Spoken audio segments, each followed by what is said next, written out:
Gaza से लेकर Qatar तक, इस्माइल हनिया से लेकर याहिया सिनवार तक हमास के नेताओं के बीच हड़कंप मचा है। एक एक को अपनी जान का डर सता रहा है, क्योंकि इजराइल ने हमास के नेताओं को ठिकाने लगाने का ऑर्डर दे दिया है।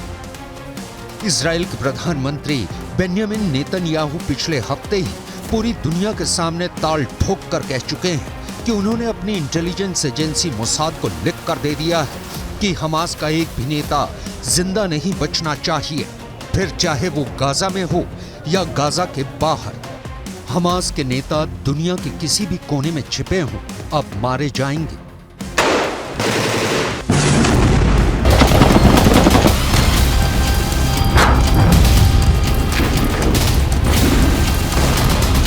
אנחנו עושים כל מאמץ להחזיר את חטופינו ובסופו של דבר נחזיר את כולם.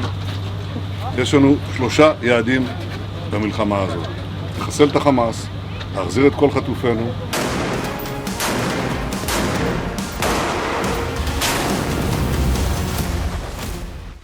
ऊपर से इस बीच मोसाद के हेड कतर पहुंच गए। वो कतर जहां हमास का सबसे बड़ा नेता इस्माइल हनिया बैठा है, वहां मोसाद के चीफ ने कतर के पीएम से भी मुलाकात की। मोसाद की चीफ के कतर दौरे ने हमास के रोंगटे खड़े कर दिए हैं, क्योंकि इजराइल के सबसे बड़े दुश्मन हमास को हलाल करने का ये सबसे बड़ा जिम्मा सौंपा गया है इजराइल की खुफिया एजेंसी मोसाद को। वो मोसाद जिसके जासूस इजराइल के दुश्मन को पाताल से भी ढूंढ निकालते हैं।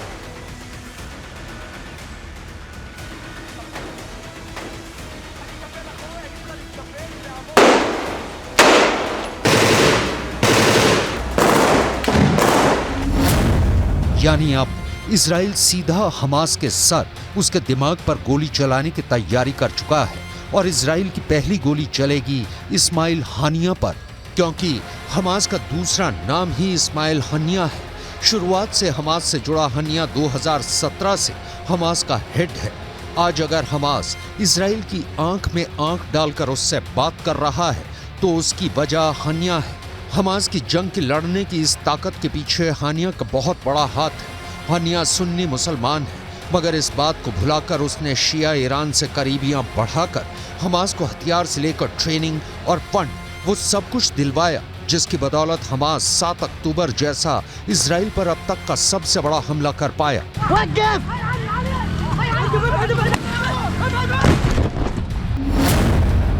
हमास की हर चाल के पीछे हानिया का दिमाग होता है, इसलिए हानिया खत्म तो हमास खत्म। तो क्या हानिया को मार डालेगी मोसाद? इजराइल युद्ध के पहले दिन से ही कह रहा है कि गाजा की ये लड़ाई तब तक नहीं रुकेगी जब तक हमास हलाल नहीं हो जाता, और हमास तभी खत्म होगा जब उसे चलाने वाले इस्माइल हनिया जैसे नेता मिट्टी में मिलेंगे। लेकिन इस्माइल हनिया पिछले कुछ साल से इजराइल से मीलों दूर पश्चिम एशिया के देश कतर में बैठा है। कतर ही इजराइल और हमास के बीच मध्यस्थता करवा रहा है, और कतर अमेरिका का पुराना साथी है।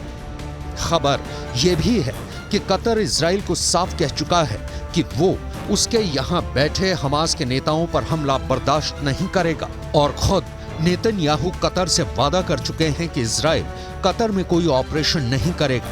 मगर अपने दुश्मनों के आगे इजराइल को कुछ नजर नहीं आता, तभी तो उसने हमास के नेताओं को ठिकाने लगाने के लिए मोसाद जैसी अपनी एजेंसी को जिम्मा सौंपा।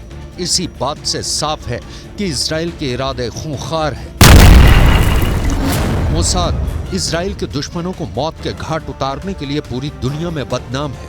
मोसाद इतने खुफिया तरीके से अपने ऑपरेशन चलाती है कि किसी को कानो कान खबर नहीं लगती। मोसाद के जासूस दूसरे देशों में घुसकर इजराइल के दुश्मनों को मौत के घाट उतार कर गायब हो जाते हैं, और उन देशों की खुफिया एजेंसियों तक को भनक नहीं लगती। मोसाद के जासूस अपने पीछे एक सुराग नहीं छोड़ते, तभी तो उनके ऑपरेशन साबित नहीं हो पाते। मोसाद को जो जानता है वो उसके मर्डर वाले ऑपरेशन से भी अच्छी तरह से वाकिफ है। नेतन्याहू को इसीलिए मोसाद पर पूरा भरोसा है। 2010 में मोसाद ने दुबई के एक होटल में हमास के नेता की हत्या कर दी थी। 2018 में मोसाद ने मलेशिया में फिलिस्तीन के एक वैज्ञानिक को मौत के घाट उतार दिया था। और तो और 1972 के ओलंपिक्स में अपने एथलीटों की हत्या का बदला लेने के लिए मोसाद ने पश्चिम एशिया से लेकर यूरोप तक कसूरवार फिलिस्तीनी संगठन के नेताओं को चुन चुन कर मार गिराया। ये तो ऐसा कांड है जिस पर हॉलीवुड के निर्देशक स्टीवन स्पीलबर्ग 2005 में फिल्म तक बना चुके हैं।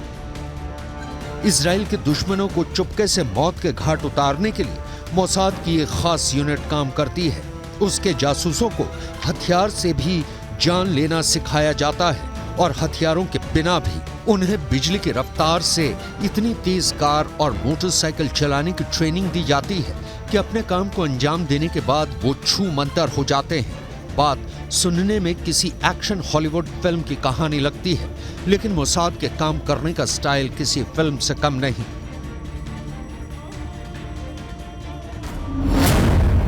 2018 में मोसाद के जासूसों ने मोटरसाइकिल का इस्तेमाल करके ही मलेशिया में फिलिस्तीन के वैज्ञानिक की हत्या की थी। ऐसा भी नहीं है कि अपने ऑपरेशन को अंजाम देने में मोसाद ने ये महारत अब जाकर हासिल की है। मोसाद शुरुआत से ही बड़े बड़े खुफिया हत्याकांड करता रहा है।